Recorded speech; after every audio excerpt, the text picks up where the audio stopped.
उत्तर प्रदेश के बॉर्डर के करीब, बिहार और उत्तर प्रदेश के बॉर्डर के करीब, वहाँ हम एक प्रोग्राम में गए तो वहाँ पर उस प्रोग्राम में 70% तकरीबन 70-75% हमारे यादव भाई थे उस प्रोग्राम को कामयाब करने में। जो ज़मीन दी थी वो यादव भाई थे, पिंडाल जो बनाया था और झाड़ू लगाकर साफ करके फर्श वगैरह ये सब कारपेट बिछाना ये यादव भाई ने काम किए पूरे। उनको ये था कि एक मौलाना साहब आएंगे जो हमारी ग्रंथ को भी बोलते हैं, हम भी सुनेंगे और कुछ मोहम्मद की जीवनी के बारे में भी सुनेंगे।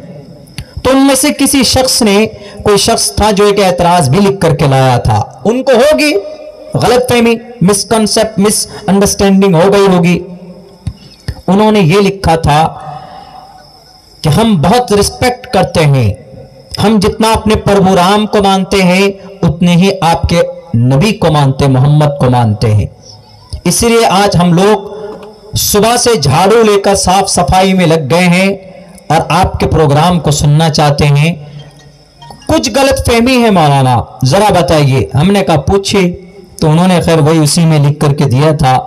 तो पहले ही बोल दिया था कि कुछ पूछना है। हमने कहा जरूर, कोई भी चीज पूछ सकते हैं हमारे टॉपिक के ताल्लुक से। तो वो लेकर आए थे। उन्होंने कहा कि जरा इस सवाल का जवाब, आप लोग बोलते हैं कि मोहम्मद रसूलुल्लाह सेल्फ डिनाइल थे, मोहम्मद रसूलुल्लाह लतसिलुर रहमा थे, मोहम्मद रसूलुल्लाह तुक्सिबुल मादूम, गरीबों को, बेरोजगारों को रोजी देते थे, आप सिला रहमी करते थे, आप भूखों को खाना खिलाते थे, आप नंगों को कपड़े पहनाते थे। तो फिर आप अलैहिस्सलाम जिहादी कैसे थे? जिहाद क्यों करते थे?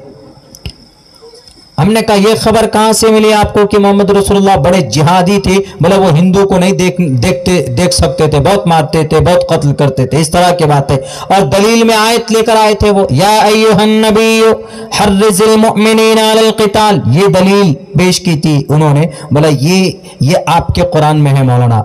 हमने कहा बहुत अच्छी बात है कि आप ही की तरफ से बात आ गई, कम से कम पूछा तो मैं आपको जो लोगों के गलत तरीके से, लोगों के तरफ से जो नफरत फैलाई जा रही है, मैं उसको क्लियर करता हूं आपके सामने, मुझे मौका मिला। हमने कहा कि हाँ, इसका मतलब यह है, या अय्युहन नबिय्यु, ए नबी, हर्रिज़िल मुमिनीना, मुसलमानों को उभारिए, अलल क़िताल, कत्ल करने पर, जिहाद करने पर, लड़ाई करने पर। हमने कहा इसमें यह लिखा है, लेकिन इसका आगे पीछे अगर आप नहीं पढ़ेंगे तो आप नहीं समझ सकते, टॉपिक को नहीं समझ पाएंगे आप। हमने कहा एक बात बताइए, अगर हम कुरान करीम के आगे पीछे समझाते तो हो सकता है कि उनको 50% समझ में आए, 50% ना आए। उसके बाद हमने श्रीमद् भगवद गीता का सहारा लिया। गीता के कुछ श्लोक मैंने पढ़े, मैंने उनको पढ़कर समझाया। हमने कहा कि गीता महाभारत का एक हिस्सा है, चैप्टर समझिए एक तरह से। आपको पता है महाभारत क्यों वजूद में आया था? तो बहुत से लोग बोले बहुत मशहूर है, कौरव और पांडवों की लड़ाई।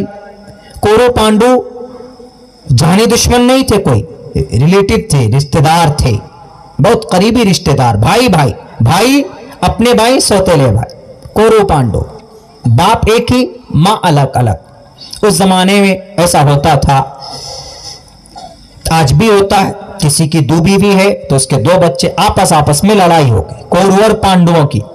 हमने कहा कि सच पर कौन थे, हक पर कौन थे? तो हक पर तो वो कहेंगे कि हक पर तो पांडु थे, 5 भाई थे। उनमें शार्प माइंड, जहीनदार अगर कोई था तो उसका नाम अर्जुन।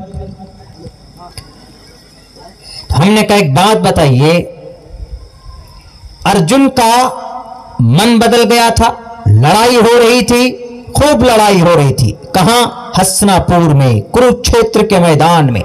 धर्म क्षेत्र कुरुक्षेत्र समवेता योत्सवः, लड़ाई हो रही। अचानक सडनली फौरन अर्जुन ने अपने तीर को, धनुष को रखकर अपने उसकी सवारी के पीछे बैठ जाते और कहते हैं कि मैं लड़ाई नहीं करूं। अपने भाइयों से कहते हैं मैं नहीं लड़ूंगा। भाई पूछते क्यों नहीं लड़ेंगे आप, क्यों नहीं लड़ाई करेंगे, ये हमें जान से मार देंगे।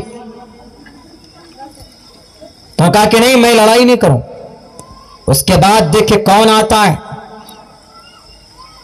कोई पैरवी एमएलए एमपी नहीं करते, कोई नेता नहीं करते, या कोई समाज का मालदार तबका नहीं करता, बल्कि पैरवी के लिए कौन आते? फौरन ईश्वर आते। कौन? कृष्ण जी आते। उस वक्त का भगवान परमात्मा कौन? कृष्ण जी। विष्णु के 8वें अवतार कृष्ण जी हैं। फौरन कृष्ण जी आकर बोले, कुतस्तवा कश्मलिदम विस्मय समुपस्थितम अनार्य जुष्टम कीर्ति कर्मजुना। अर्जुन, तुमने हथियार क्यों डाल दिए?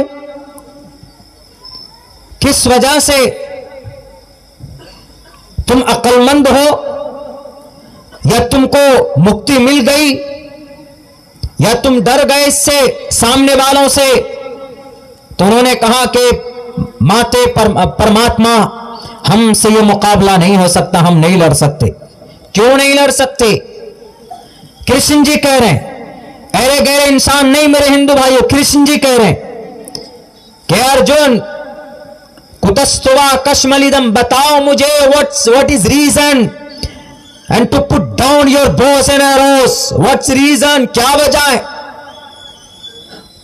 Are you intelligent person? क्या तुम बड़े अक्लमंद समझते अपने आप को? उन्होंने कहा कि नहीं, मेरे सामने मेरे गुरु हैं, मेरे सामने हमारे कजन्स हैं, मेरे सामने मेरे चचा का लड़का, मेरे सामने मेरे एक भाई दुर्योधन उधर है, मैं नहीं लड़ सकता अपनों के खिलाफ। अपनों के बीच में खून कैसे बहा सकता हूं मैं?